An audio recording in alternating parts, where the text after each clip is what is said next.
Good shepherd Sunday, पुनरुत्थान काळातील चौथा रविवार हा उपासना वर्षातील तिन्ही वेळेला उत्तम मेंढपाळ रविवार म्हणून पाळला जातो।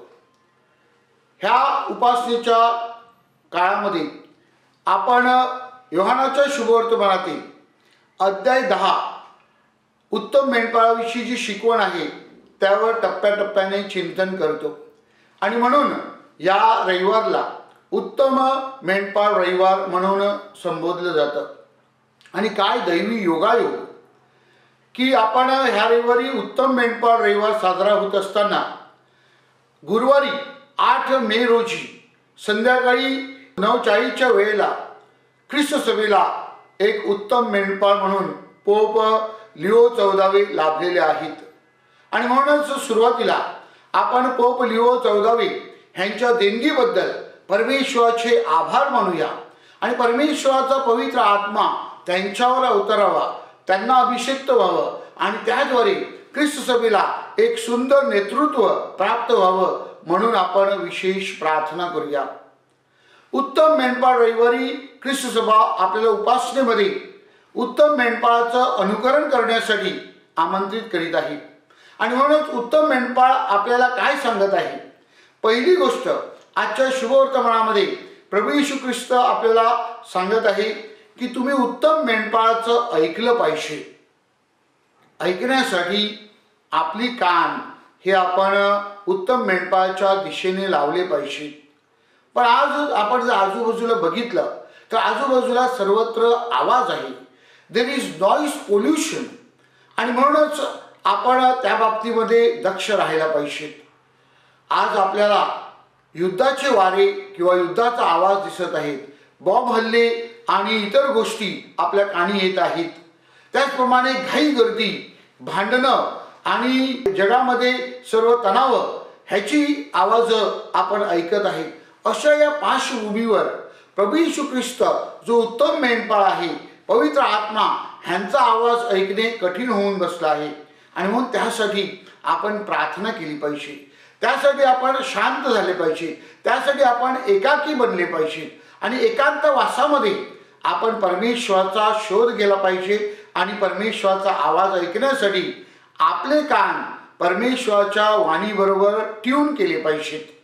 आपण परमेश्वराच्या रेंजमध्ये आले पाहिजेत, कारण मोबाईल जर रेंजमध्ये नसेल तर आपण पाहिलेलं आहे की आवाज फाटतो, आवाज तुटतो, आपल्याला कनेक्शन नीट होत नाही।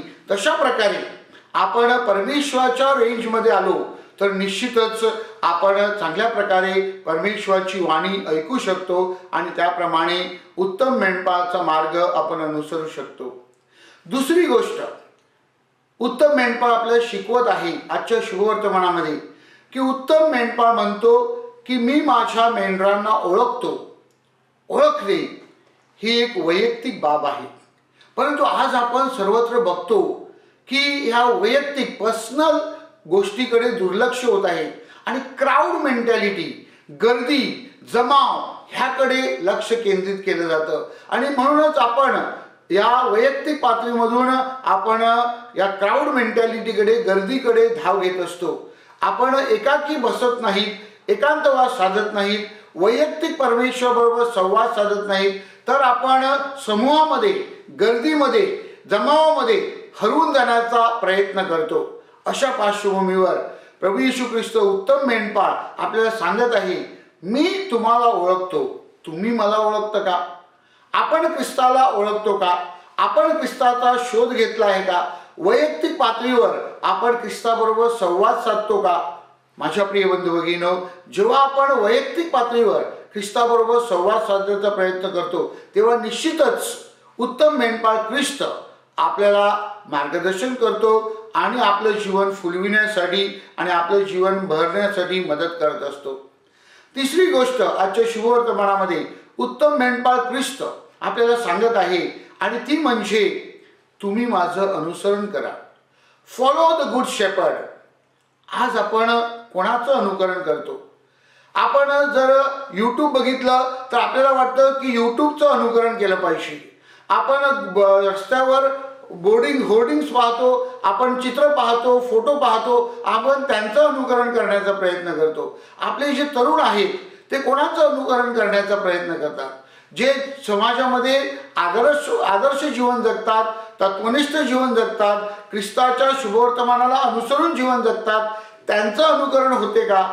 की समाज जे बिघडवण्याचा प्रयत्न करतात, समाजामध्ये ते दहशत निर्माण करण्याचा प्रयत्न करतात, त्यांचं अनुकरण करण्याचा प्रयत्न केला जातो. आणि म्हणून अशा या पार्श्वभूमीवर प्रभू येशू ख्रिस्त उत्तम मेंढपाळ आपल्याला सांगत आहे की तुम्ही माझं अनुकरण करा. कारण तुम्ही जर माझं अनुकरण केलं तर निश्चितच तुमचं जीवन हे शुभवर्तमानावर आधारित असणार आहे. आणि शुभवर्तमानावर आधारित जीवन हे परमेश्वराचा गौरव करीत असतं. माझ्या प्रिय बंधू भगिनीनो, आपल्या दैनंदिन जीवनामध्ये प्रभू येशू ख्रिस्त जो उत्तम मेंढपाळ आहे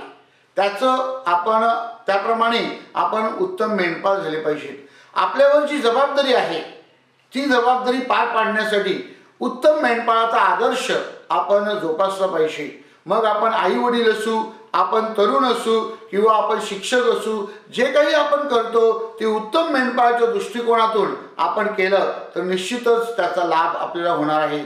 आणि मग उत्तम मेंढपाळ म्हणून आपण कशा प्रकारे जीवन जगू शकतो? तर मेंढपाळ जो आहे तो नेहमी पुढे असतो मेंढरांना दिशा देण्यासाठी. मेंढपाळ जो असतो तो मेंढरांच्या बरोबर असतो, म्हणजे त्यांचं काय चाललेलं आहे ते त्याला समजत असते. आणि मेंढपाळ जो असतो तो मेंढरांच्या मागे असतो, म्हणजे कोणी बहकू नये, कोणी दिशाहीन होऊ नये, तर त्यांना पुन्हा कळपामध्ये आणण्यासाठी ते मार्गदर्शन करीत असतात. माझ्या प्रिय बंधू भगिनीनो, अशा प्रकारे ही जी तिहेरी भूमिका आहे, the triple responsibility to lead, to be with and to guide, हे आपल्याला करता आलं पाहिजे. म्हणजेच आपल्याला नेतृत्व देता आलं पाहिजे, आपल्याला त्यांच्या बरोबर सुखदुःखामध्ये असलं पाहिजे आणि त्यांना दिशा देता आली पाहिजे.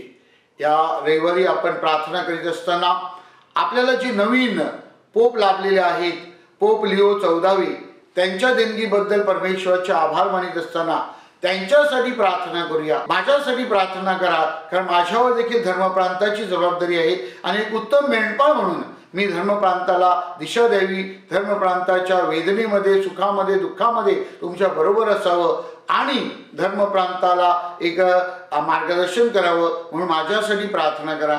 आपल्या सर्व फादर सिस्टरांसाठी प्रार्थना करा, कारण त्यांच्यावर देखील एक उत्तम मेंढपाळाची जबाबदारी आहे. आणि आपल्या सर्व आजी आजोबा आणि पालकांसाठी प्रार्थना करा की जेणेकरून सर्व जे मेंढपाळाची भूमिका बजावत आहेत त्यांना परमेश्वराचा आशीर्वाद मिळेल.